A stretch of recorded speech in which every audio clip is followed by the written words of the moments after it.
Document H-1020, entered into Monarch's archives as of May 25, 1954. Lieutenant Harold Johnson, May 20th, 1954. Bikini Atoll, Marshall Islands. General Dean, I know that this sounds like a load of bullshit, but before my leaving Bikini Atoll, I heard of some numerous sightings from the natives of the islands, all describing the same thing at the same location during the same time of the night. All these stories are very similar, and if they are true, I would report these to the US government immediately to request an operation to find what these natives are talking about. It's some sort of animal. I have collected over 10 reports as of now, but I can only seem to find one on my ship heading back to the States as of now. If I cannot find them, I still have a good memory, and I will try and summarize what the others stated.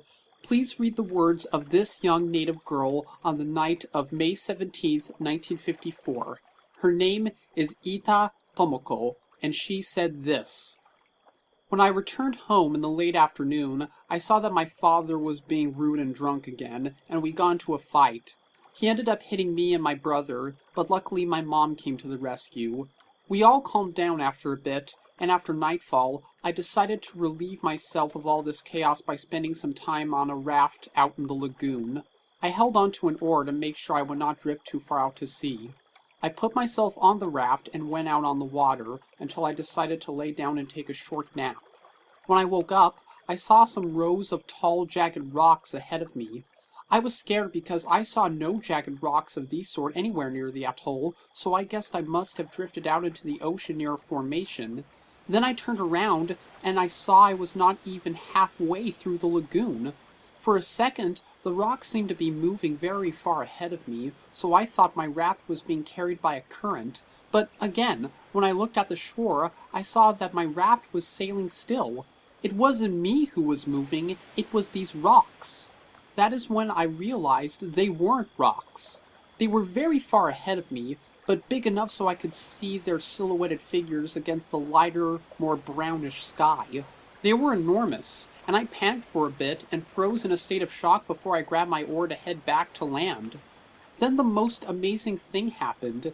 These sharp figures disappeared into the calm ocean ahead of me.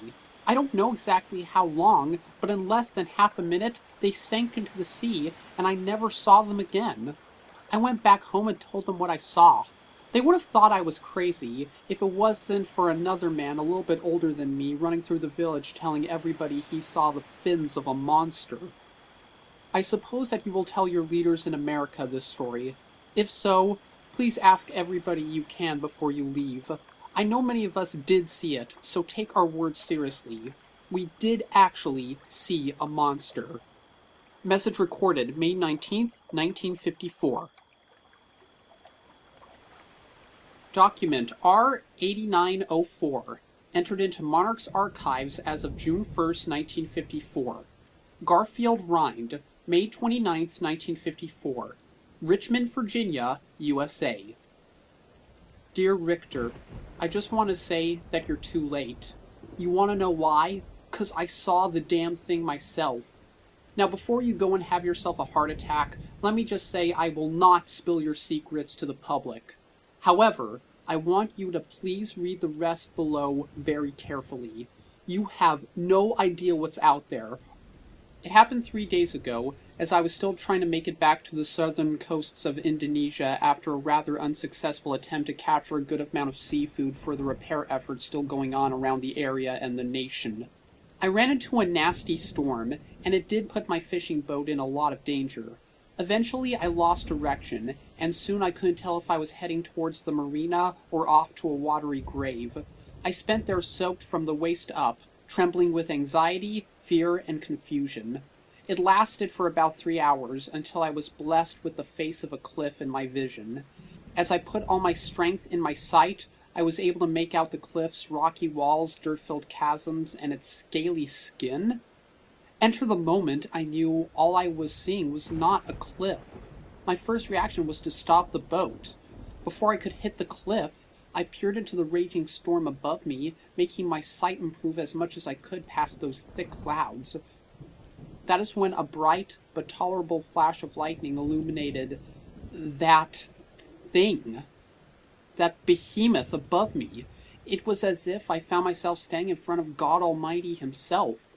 Only this time, he started Judgment Day as a dinosaur.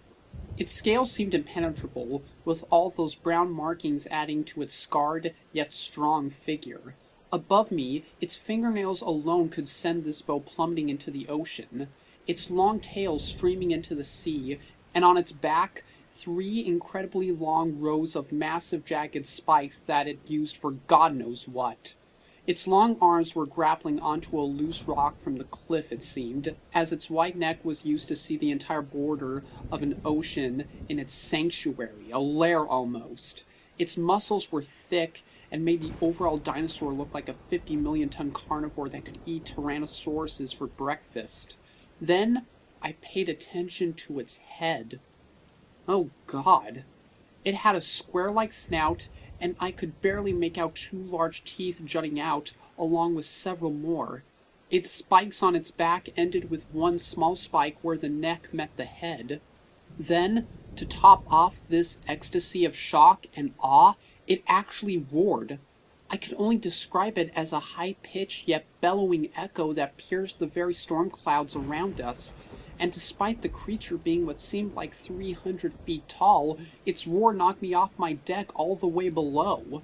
I only got to see a brief glimpse of that huge behemoth slamming into the water and diving below before the tidal wave it caused hit my boat. My ship went flying back, almost as if the waves were throwing it into the sky. I barely managed to jump off and dive into the depths before my main source of work was taken by the sea. I don't know how much strength or time I put in, but I felt my skin near death's door until luck came in to save me. I grabbed hold of a rocky formation that jutted out of the ocean enough for me to climb with my last ounces of strength, where I found a place to sit and pass out until everything calmed down. The following morning, the storm stopped, and some natives later found me and took me on a boat back to the coast. I didn't tell them what I saw. I simply thanked them so I could get back to you and write this. Again, please know what all of you are up against, kid. I would still advise you to get the fuck out of there before you get yourself killed. Though, if you do remain, let me tell you, you're gonna need one a lot bigger than the ones we used in Japan if you want to even tickle that thing. Document V-4005, entered into Monarch's archives as of July 8, 1954. Captain Jonathan Harp, July 6, 1954, Washington, D.C., USA. The following text has been documented from a taping of Captain Jonathan Harp's testimony of the sinking of the USS Marina, which occurred on June 24, 1954. This hearing took place on July 6, 1954, at 3:15 p.m. EST at the Pentagon. No, the stories of a construction error or a hardware malfunction are not true. The USS Marina was brought down by something else, something I can't even fathom. I was told before by previous authorities to keep my mouth shut, but if it's okay with you, hell, it's probably why you called me, so I'm going to tell you all what happened anyway. We were heading out for patrol as usual. Everything seemed normal as the last visible glimpses of Japan disappeared from the horizon behind us. Then all of a sudden, the water got tough. It wasn't unmanageable, but it wasn't at all normal for such a sunny day when the ocean was calm. Then I got word that something was approaching us from the side. The radar below showed a massive body, way bigger than our ship, approaching us from the side. The signal and readings got really big really quick. Within 3 minutes, after detecting it, it was only a few hundred meters from colliding with us. We practically had no time to react. I rushed to the side and brought some of the crew so we could hopefully get a visual. We were freaking out and thinking it was some sort of massive Russian armada that was going to launch an anti-American war on Japan. Once we got to the deck, we saw it. It was nothing more than what seemed to be a huge row of tall, rugged scales, each bigger than our ship. Then we figured out, obviously, these fins were attached to a body, something much bigger, though we didn't think of that for a whole lot because we now saw these rows of spines and it was heading right towards the middle of our ship. I heard a few holy shits before I jumped as far as I could towards the deck behind me. The fins then sliced the USS Marina in half. A rumbling, heart-wrenching explosion filled my ears as this creature's back simply passed through our own ship. Many died there, but anybody who survived was able to jump into the water, and few who were able to get to safety gear or even get a lifeboat came to our rescue. Many still drowned that day. I am lucky I only ended up with a broken leg. We were also extremely lucky that we weren't dinner for that monster. He just left as soon as the damage was done. The ship went down in mere minutes. We then slowly made our way back to shore, but we did run into some fishing boats that took most of the wounded on board. That's really all I remember. I am disturbed to my rotten core by this event, but I'm actually more confused by the sinking of the ship than scarred. I want to know what that monster is, who possessed such a huge back fin that could cut across the very ship we all dedicated our lives to in seconds. If there's any position you have to track and study this monster, I will gladly accept it with no questions asked. Please, let me see what was swimming in the waters that day.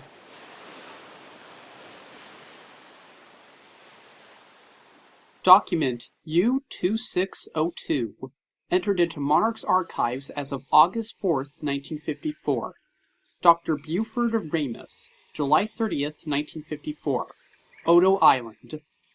Message to Professor Kevin Daniel. I am here to report my conclusion and something even more. All I have to say is for the recently dubbed Massive Unidentified Terrestrial Organism 34521, it is absolutely real. It exists, and from my professional experience, along with hundreds of others working on Operation Hide and Seek, we have a damn good description of what it's like. And on a personal note, I saw this creature more up close than I believe anybody on this team has. On Odo Island, as I was searching surrounding shores for pockets of lethal radiation, a large group of natives and army men were rushing towards the top of the highest mountain near the western shore. As we ran up a clearly paved trail of dry dirt past the shrubbery and grass, the clear sky made the top of the hill the centerpiece for our eyes, as this group made its way towards the top, believing that this is where the monster would be spotted. I could hear footsteps that sounded enormous as I made my way up the hill, and they kept on getting bigger. Slowly the groups turned into crowds, and eventually they all got quiet, as many said they heard the last footstep right behind the ridge. Then this monster suddenly reared its head above the mountain. It was a horrifying spectacle.